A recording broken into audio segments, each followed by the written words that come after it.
for hundreds of years. The most dangerous day in a woman's life was the day she gave birth. And the person standing between her and death wasn't a doctor in a clean coat, but a woman the church sometimes called a witch. This is the world of the Middle Ages, a time without sterile hospitals, without pain medicine, without the medical knowledge we have today. When a woman went into labor, she didn't call a doctor. Doctors were men, and birth was considered women's business, a secret world they weren't allowed to enter. So, who did you call? You called the midwife. But who was this woman really? Was she a trusted healer or someone to be feared? What really happened behind the closed doors of the birthing room? The story they don't tell you is that these women were the secret keepers of life and death. For almost 1,000 years, the unseen healer of the village. Before we can step into the birthing room, we first have to understand the woman at the center of it all. The medieval midwife wasn't someone who went to a fancy school. There were no schools for her. She was almost always a local woman, someone you already knew. She might be your neighbor, your aunt, or just a respected older woman in the village who had seen it all. Her training didn't come from books. Most midwives couldn't read or write. Her education came from experience. She was usually a mother herself. She had been through childbirth, maybe many times. She knew the fear, the pain, and the joy firsthand. This gave her an empathy that no male doctor could ever have. She learned from other women. Knowledge was passed down from one generation to the next. A young woman would serve as an apprentice to an older, more experienced midwife, maybe her own mother or grandmother. She would watch, listen, and learn for years, starting with simple tasks and slowly taking on more responsibility. A jug of ale or a length of cloth. It was a barter system. Her work was a calling, a crucial role in the community. She was the expert on everything related to women's bodies. Young women would go to her with questions about their monthly cycles. Couples would enter the birthing room, a world of women. When labor began, the midwife was called and the home transformed. The birthing room was strictly a woman's world. The husband and any other men were kicked out, left to pace nervously elsewhere. The room was sealed off to keep out evil spirits and prying eyes. Imagine what it looked like. It wasn't bright and clean. It was often a small, dark room, lit by a fireplace or a few candles. To prepare, the women in the house would perform rituals based on ancient beliefs. They would open every single door, drawer, and chest in the house. They would untie every knot on every rope or piece of clothing. They did this because of a belief in sympathetic magic. The idea was that if everything in the house was open and untied, the mother's womb would also open easily. The birthing mother wasn't lying down in a bed like we see in movies. That position only became common much, much later. Instead, the midwife would encourage her to be active. She would walk, lean, or kneel. Often, she would sit on a special birthing stool, which was a U-shaped stool that allowed the midwife to access the baby while the mother was in a more natural, gravity-assisted position. She was surrounded by her female relatives and neighbors, a garden of secrets. The midwife's knowledge of plants was her secret weapon. She had what was called a physic garden, where she grew her own medicine. This wasn't guesswork. It was a science passed down through generations. She had what was called a physic garden, where she grew her own medicine. This wasn't guesswork. It was believed to strengthen the muscles of the womb and make labor smoother. To stop bleeding. This was the biggest killer of women after childbirth. The midwife knew that a certain fungus called ergot, which grew on rye bread, could be used in very small, careful doses to make the womb clamp down and stop dangerous bleeding. But it was a dangerous game. Too much ergot was a deadly poison. She would mix these herbs into drinks, rub them onto the mother's belly as ointments, or even burn them like incense to fill the room with calming scents. Her pharmacy was the earth itself. When birth becomes a battle, for all the prayers and herbs, childbirth was incredibly dangerous. There was no understanding of germs, so infection was a constant threat. And when things went wrong, they went very wrong, very quickly. This is where the midwife had to transform from a gentle guide into a crisis manager. This was the challenge she faced with every birth. Let's imagine a scenario with a midwife we'll call Agnes. She's been a midwife for 20 years.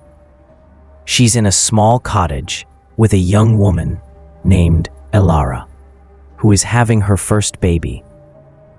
The labor has been going on for 2 days. Elara is exhausted. Her family is terrified, and the baby is not coming. This is a prolonged labor, one of the most common and dangerous problems. Every passing hour increases the risk of exhaustion for the mother and distress for the baby. Agnes would have to act. First, she would try changing positions. She'd have Elara walk, squat, or get on her hands and knees. Anything to use gravity to help the baby move down. Next, she might try to stimulate contractions. She might give Elara a specific herbal tea or have her sniff something with a strong smell, like a feather that had been burned. She would use her hands. She would gently massage Elara's belly, trying to feel the baby's position. Is it sideways? Is an arm coming out first? The ultimate challenge, a stuck baby. The worst case scenario was a baby in the wrong position. If the baby was coming out feet first, a breech birth, or if a shoulder was stuck, it was a life or death emergency. Agnes would have to perform a terrifying procedure. She would oil her hand and arm and very carefully reach inside the mother to try and physically turn the baby. Can you imagine the courage that took? In a dark room with a screaming mother, using only her sense of touch. She had to try and move a living person inside another living person. There was no ultrasound to guide her. She was working completely blind, relying only on her experience and her intuition. If a baby died during birth, the midwife sometimes had to perform an even grislier task. To save the mother, she might have to use a sharp hook or knife to dismember the baby within the womb so it could be removed in pieces. This was a horrifying last resort, a choice no one ever wanted to make, but it could be the only way to prevent the mother from dying too. And if the mother started bleeding heavily after the birth, postpartum hemorrhage, Agnes had seconds to act. She would press hard on the mother's abdomen, try to manually remove any pieces of the afterbirth, and give her that dangerous dose of ergot, praying it would work. She was fighting a battle against time with ancient tools and knowledge. The midwife on trial. When a birth was successful, the midwife was a hero. The whole village celebrated. But when a baby or mother died, that heroism could turn to suspicion in a heartbeat. In a world that didn't understand science, people looked for someone to blame. And the midwife, the woman who worked in secret, who used strange herbs and ancient chants, was an easy target. This is where her life became precarious. Accusations of negligence. A grieving family might claim she was drunk or that she didn't do enough. Her reputation, her entire livelihood, could be ruined by a single bad outcome. Accusations of witchcraft. This was the most terrifying charge. The church was deeply suspicious of these women. They held knowledge that men didn't have. Their rituals in the birthing room could look like pagan magic. The influential book, the Malleus Maleficarum, or the Hammer of Witches, published in the late 1400s, specifically named midwives as being particularly prone to witchcraft. It claimed that if a baby was born with a defect or was stillborn, the midwife might have offered it to the devil. A midwife who lost too many babies could find herself arrested, tortured, and even executed as a witch. At the same time, the church needed her. A core belief was that an unbaptized baby could not go to heaven. If a baby was born and seemed likely to die, the midwife was empowered by the church to perform an emergency baptism right there, using a simple prayer and some water. She held the power of salvation in her hands. A strange mix of sacred duty and suspected heresy.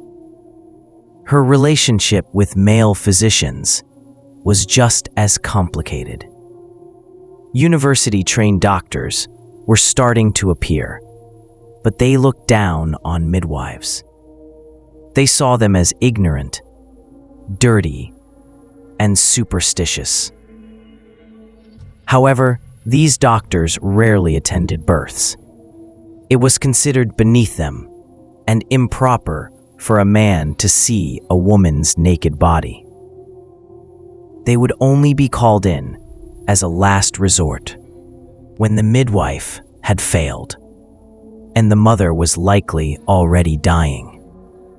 When they did arrive, it was often with a fearsome set of metal instruments, hooks, forceps, and crushers. Their intervention was brutal and often killed the baby and the mother. Yet, Because they were educated men, they were rarely blamed. The midwife was.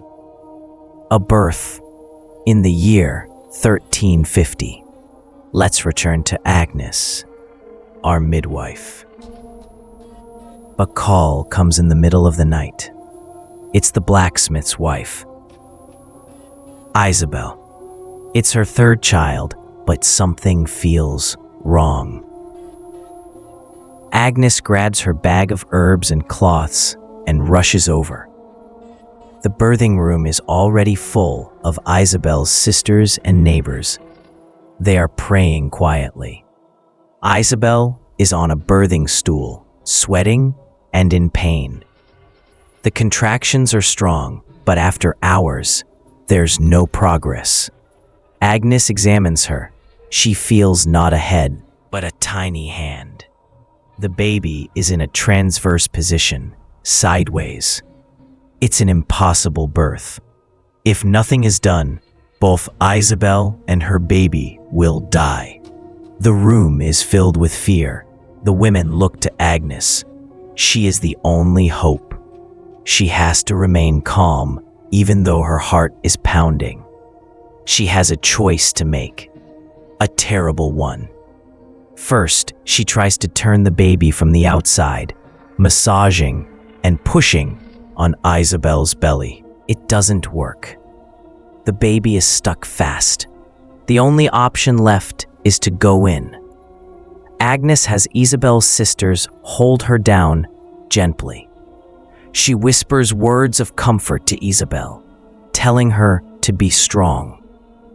She covers her hand and arm in pig fat and slowly, carefully, reaches inside. Imagine the intense concentration on her face, lit by a single flickering candle. She is guided only by touch. She feels for the baby's feet. The women in the room are chanting a prayer to Saint Margaret, the patron saint of childbirth. After what feels like an eternity of careful, painful manipulation, Agnes manages to grasp the baby's feet and turn it. The birth can now proceed as a breech birth, which is still dangerous, but possible. With a final heroic push from Isabel, the baby is born, feet first. It's blue and not breathing. Panic starts to rise again.